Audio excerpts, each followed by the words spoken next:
this is a part of the video series on convex functions and Jensen's inequality.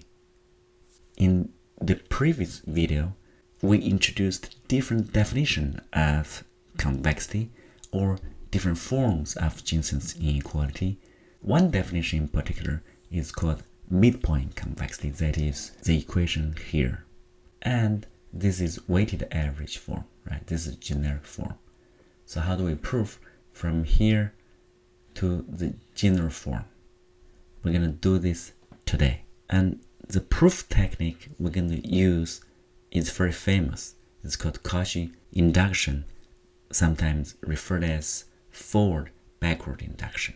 So we're going to have a quick review of the convex function and Jensen's inequality, which was introduced in the first video. And our goal here is to prove midpoint convexity leads to general convexity. So as a recap, what is convex function?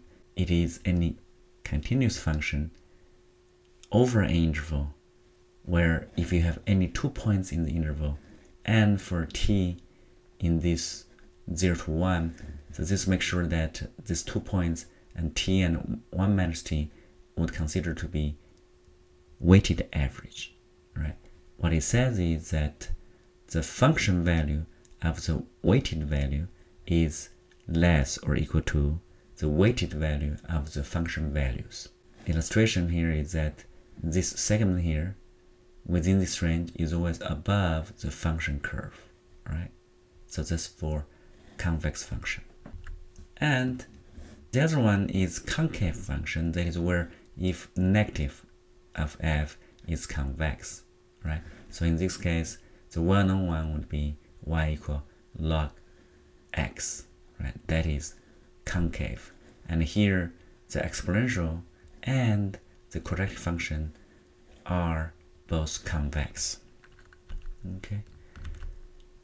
So in the Jensen's inequality, that's a generic form. Sometimes you may have multiple points, n points, and then the form will be the similar. All right. So the concept of weighted average can be extended to what is called expected values in probability theory. All right. So that's another form if you learn probability. And the midpoint convexity, this is where sometimes people just define that for special value of t equals 0.5 in the general form, it will reduce to this like the average of two numbers, yeah, an average of two y values, right? So that's a simpler definition of convexity here, right? Of course, it's important to know that x1, x2 are arbitrary points, right? Not just two special points, any points in the domain of f, all right? So today's topic is how do we prove if a continuous function satisfies the midpoint convexity, then we can derive to the other form, which is general form of convexity. The technique is called Cauchy Induction. Okay, so what is the concept here? So first, of course, we want to prove for t being rational, that is true. Use the fact that function f is continuous. We can prove that the inequality holds when t is irrational. But for step number 1, we use what is called forward-backward induction, Cauchy induction. And how do we derive from there, right? So starting point is that we want to prove this fact here, okay? This is not introduced earlier, but basically we're saying that this is just a weighted average with equal weights, right? 1 over n. We want to prove that is true for all integer n. And we start with n equal 2, of course. That's straightforward. That's just the definition of it. Typical induction, you want to prove from n equal to k and then jump to n equal k plus 1, and then you have the proof. But here it's not so easy to do. So Cauchy figured out an alternative way of the proof. We're going to prove n for the case of power of 2 first. So that is, we treat this of 2 to the first power. So from 2 to the k's power, we want to prove it is true for 2 to the k plus 1's power. Okay, so basically for the induction assumption is that if we have n equal 2 to the k's power, that is, we have this many x values and we would have this inequality. Now we want to prove from this assumption that the same inequality holds when we have n equal 2 to the k plus 1's power. So let's do that. So in this induction step, we assume the statement is true, that is, for n equal 2 to the kth power, that is, you have 2 to the kth points, x1, x2, up to here, in the interval. Now, we have this inequality. That's the induction assumption. We would like to prove the inequality also holds if n equal 2 to the k plus 1's power. Notice that for 2 to the k plus 1, it is twice of 2 to the k. So that's equal 2 times 2 to the k. So the idea here is to split this number into two groups. So let's write it out. For n equal 2 to the k plus 1's power, the points you're going to choose is going to x1, x2, up to x2 to the k's power, and the next one would be x2 to the k plus 1, plus 2, so on and so forth, until you have x2 to the k plus 1's power. Alright, notice that this is going to be two groups, yeah? So each would have 2 to the k's powers elements here, right?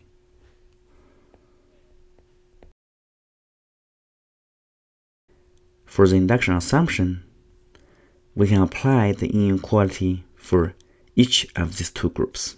For the first group, what you have is f x1 plus up to x2 to the k's power over 2 is going to be less or equal to 2 to the k's power, and then f x1 plus x2 plus f x2 to the k's power. Similarly, you can write for the second half, which is 2k plus 1 and plus 2 and until you have 2k plus 1's power divided by 2 less or equal to 2k, and that will be f x 2k plus 1 and plus f x 2 to the k's power plus 2 and up to f 2k plus 1's power. Alright, so different indexes. Now, notice that this quantity itself is some x value we don't know, right? Some x value. So you can also apply the base condition, that is, the statement is true for two numbers. What are the two numbers? First number and the second number. Okay. I'm going to call this T0. I'm going to call this T1. Now you apply the inequality for base condition, that is for 2 points, T0 and T1. You would have T0 plus T1 less or equal to f T0 plus f T1 divided by 2. What is ft0? ft0 is right here, right? So is less or equal to the right hand side of this one. For easier notation, we assume that is s, meaning sum 0, and this is equal sum 1, right? So from the inequality, here's this two inequality, we can apply here for the first one is less or equal to S0 plus S1 over 2. All right. So what is the quantity here?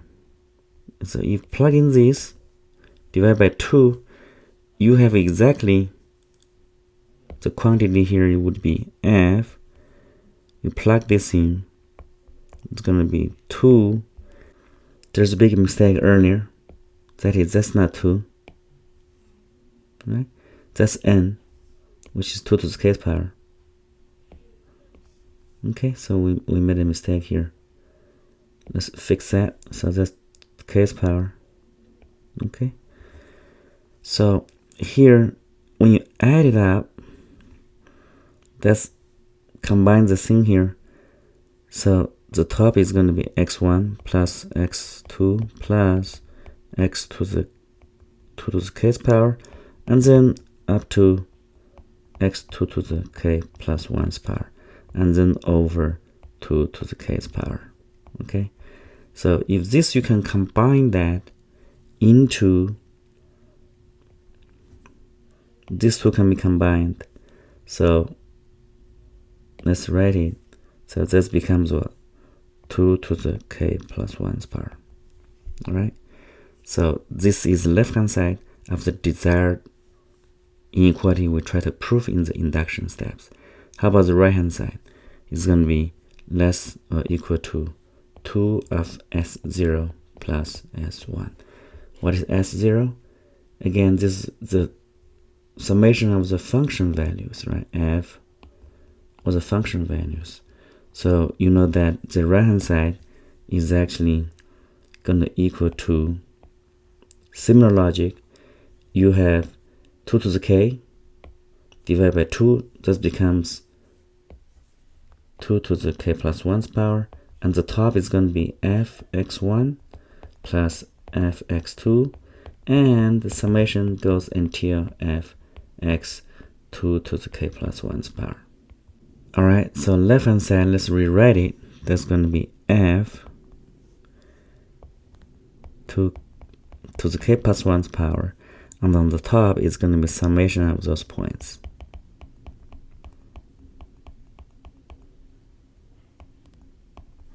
So let's review. From this base assumption, we want to prove this for n equal 2 to the k plus 1's power. We did that by dividing this into two groups, and we apply the inequality. We have these two inequality here, and further we're going to apply from the base assumption for two quantities, and then use some algebra. We have proved it is actually true for n equal 2 to the k plus 1's power.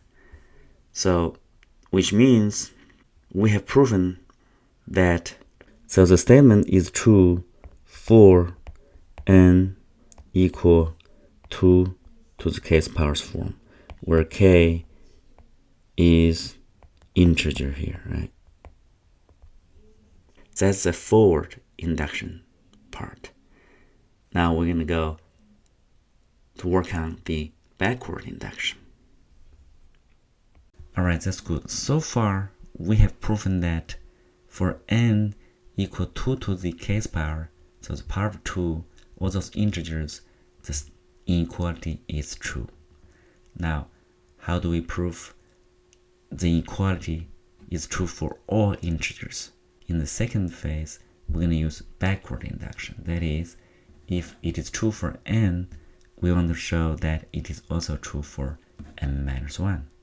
If we have n minus 1 numbers, x1 up to xn minus 1, then the average here, the equal weight average, also satisfies this inequality. Alright, let's go. Now for n minus 1 variables, x1, x2, and up to xn minus 1, we also want to prove the inequality for n minus 1 wholes. So denominator would be n minus 1, right?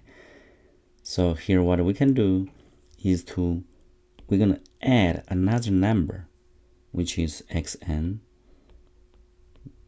by the average of the first n minus 1 numbers, right? Now, the added number along with the n-1 given is going to be n numbers. So which means we can apply this assumption here, right? The inequality holds for n variables. So plug that in. Notice that f, here you're going to have n and x1 plus x2 plus, here what we have is xn-1 plus n-1 x1 plus x2 plus up to xm-1, right? If you do some algebra here, you notice that this is going to be n copy of this. So you have turn this into common denominator with n-1. You multiply the whole thing n-1 plus n, right? Notice that n copies of this cancel with this n, okay? So n copy, the factor of n cancels, and leaving the denominator is n-1. And the summation is x1 plus x2 plus xm-1 over m-1. Okay? And here, originally we have n numbers, right? This is n numbers. We apply the assumption here, less or equal to, of course, that's going to be n of fx1 plus fxm-1 plus f of this one, right? So f of this, okay, so f m-1 x1 plus xm-1. So this is good. This is what we want to prove for the left hand side, but the right hand side, unfortunately, looks quite different from what we want. What we want, of course, is this, right? What we want is something with denominator m-1, and our function here is going to be fx1 fx2 plus up to fxm-1, right? Now notice that here the quantity here and here appears on both sides. So what do you want to do? Let's erase this, is combine them, right? How do you combine them? You have this inequality with left hand side, right hand side, and there's common terms here. We want to simplify this. So what we do is we multiply n on both sides. Easier notation, let's call this s n-1 here. So here we try to multiply n on both sides, and s n-1 less or equal to, this summation here is going to be fx1 plus fx2 plus up to fxm-1. This is m-1. Now if you combine these two terms, you got m-1 here, so which is n-1 sn-1 less or equal to,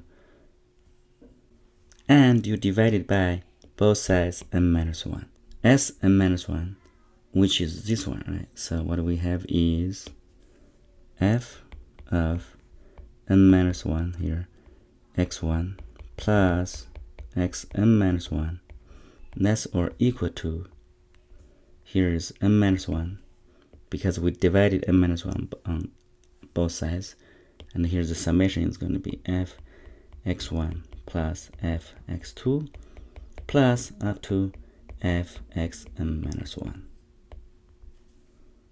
Alright, so we have it. So from the assumption the inequality holds for n variables, we have proven that for arbitrary n-1 variables it is also true. So that's called backward induction. Alright, so what we have done so far is we're able to prove the two steps, right? The fourth step guaranteed that we can go as big as we want for 2 to the nth power. And here, we're going to go back to fill in the gaps between 2 to the n and 2 to the n plus 1's power. There is all the integers, non-power of 2 is true by this backward inequality, right? So we conclude that the inequality holds for all integer n. Now, how do we prove the general form of rational forms, right? If the weighted average is not 1 over n, but rather is any t is m over n, right? So in other words, we have these n values, and we have this weighted average coefficient here. They are not in the simple form of 1 over n, rather there are any non-negative numbers add up to 1, right? So we want to prove this fact. So first of all, we assume all those t's are rational numbers. That is, each t sub I is going to be the ratio of 2 integers. And we can write all those t sub i's in terms of fraction with a common denominator. Let's call it capital N. If you have the t sub I in the reduced form, then n would be the least common multipliers of those denominators. So of course in this case they sum up to 1, right? So which means m1, m2, and m sub n add up to denominator n, right? So that's the case. So how do we prove the inequality in this case? We're going to use what we know, that the equality is true for the integers. The weighted average of x's here, we plug in. The key idea is that you can treat the first term as just x1 plus x1 and plus x1. There's m1 such numbers. So the total n numbers here. So that is what we want to do. Because we know the inequality is true for all integers. So we use capital N, all right, for the inequality. That is, we have this many variables. We have m1 x1s, m2 copies of x2, and mn copies of xm, right? So we apply these total n points to the inequality. All right, let's go. And then that would be the form, all right? So the weighted average here, earlier we know that is just m1 copy of x1, m2 copy of x2 over n, right? So here, notice that in the inequality, you have fx1 occurring m1 copies, right? So that's, if you do the ratio here, this is nothing but what we want. It is weighted average here. So we have to prove. All right. So we're almost there. So we need to prove that what if t is not rational? What if t is rational numbers? All right. So that one is going to be left as an exercise. For those of you who have not taken calculus, you can skip this part. And for the one who know calculus, there is property of irrational numbers versus a subsequence of rational numbers converge to irrational numbers, right? So we rely on the continuity of function f for the proof. So this is an exercise. So we have proved from midpoint convexity to the general definition of convexity, and of course the technique here is Cauchy induction, and also rely on the continuity for the final step. For the convex function, it's really important, especially in the convex optimization and a lot of mathematical problems. And for competitive math, Jensen's inequality is also a very powerful tool to prove a lot of inequalities. So in the follow-up videos, we're going to touch base some element of this. All right, so please subscribe to the channel if you have not done so. Again, please like, share, and subscribe to the channel.